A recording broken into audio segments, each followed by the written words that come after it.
Yo, what is going on, GT fam? Welcome back to another video.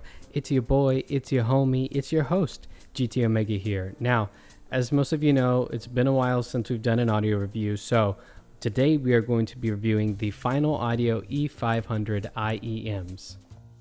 Now, quick little story about this IEM purchase decision here. I was originally on Amazon looking for some Type E tips, which Final Audio sells, and I found these IEMs on their storefront just kind of like sitting alone. And yeah, I went ahead and I picked them up because it was 25 bucks. The tips cost $15 by themselves. So I thought, okay, why the hell not? A friggin' $10 IEM, I'll take it. Now, with this IEM, you're not going to be getting a lot of features, but basically you get everything you need. You get a decent cable, you get a right angle jack that has gold plating if you care about that, and a very light but very sturdy plastic frame case. But as you know, most of this stuff is not super duper important to me. What we care about is the 4 big points. So that's going to be comfort, build quality, sound quality, and value for money. So without further ado, let's get into it. Alrighty y'all, and for our first category, we're going to be talking about build quality. Now for these, I'm not really going to delve too much into it. Basically, if you want the score right now, it's a 7.5 out of 10. The reason why it's not any higher is because they are still using an all plastic construction here. If they were using a metal construction, then these would be rated higher, because to me, I mean, you have to compete with what the market is, bringing out at the time.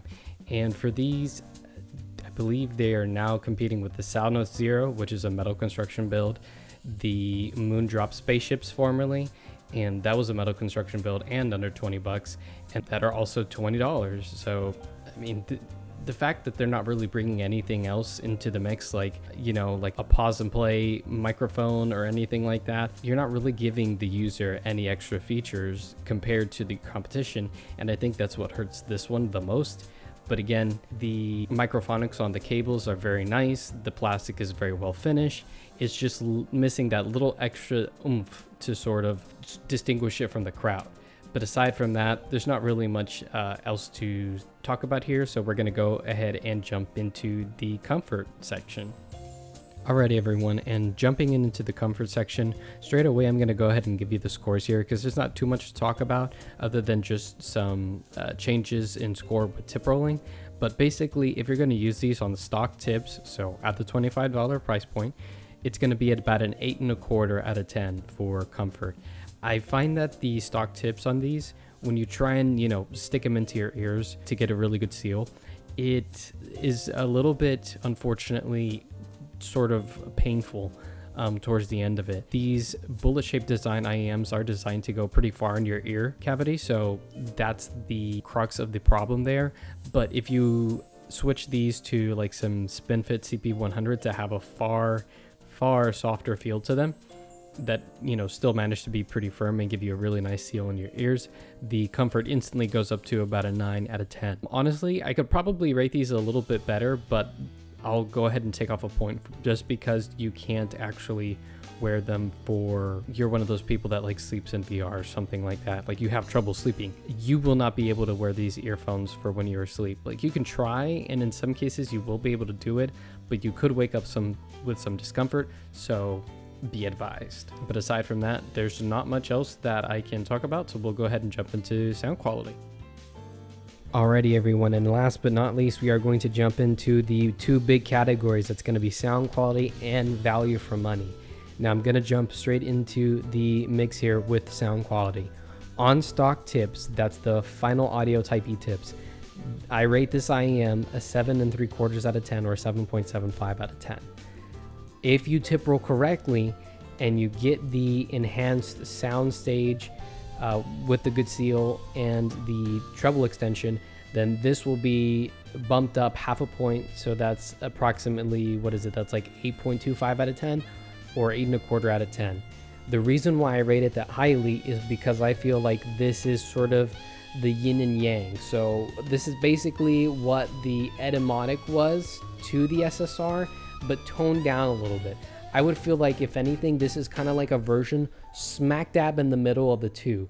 It's not exactly insane with the treble extension, and it's not super duper laser focused, but it's somewhere straight in the middle where you could definitely use this as an everyday carry IEM, especially if you're tight on cash and you just want something that looks non-assuming and is really good. The mid-range on these is very nice, and honestly, when I was listening to some of these Sword Art Online soundtrack, I know, sue me, I'm a weeb.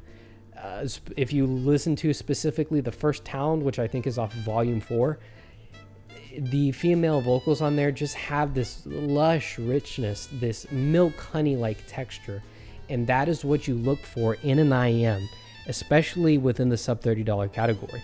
With that, I somewhat got it in the SSRs, but unfortunately, I would say, if anything, the treble extension sort of stole the show, and it kind of ruined the mid-range goodness for me, if you will.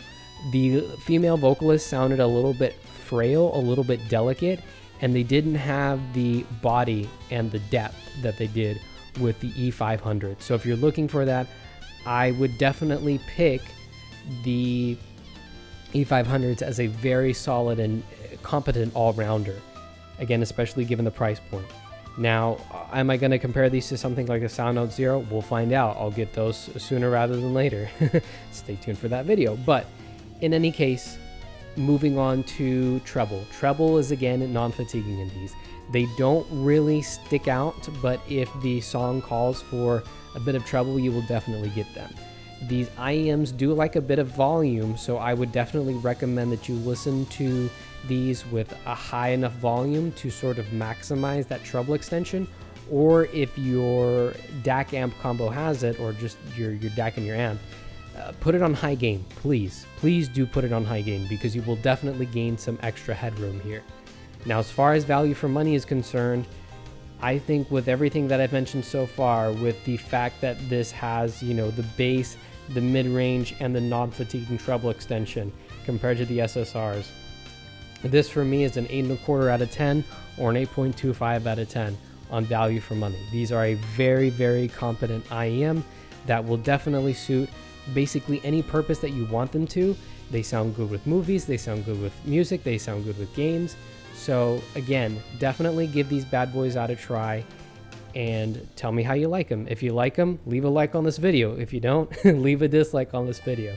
Or if you have any other IEMs to, you know, recommend to me, leave it down in the comment section below.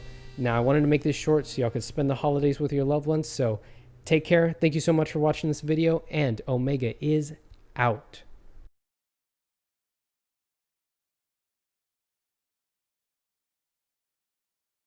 My farts go in now.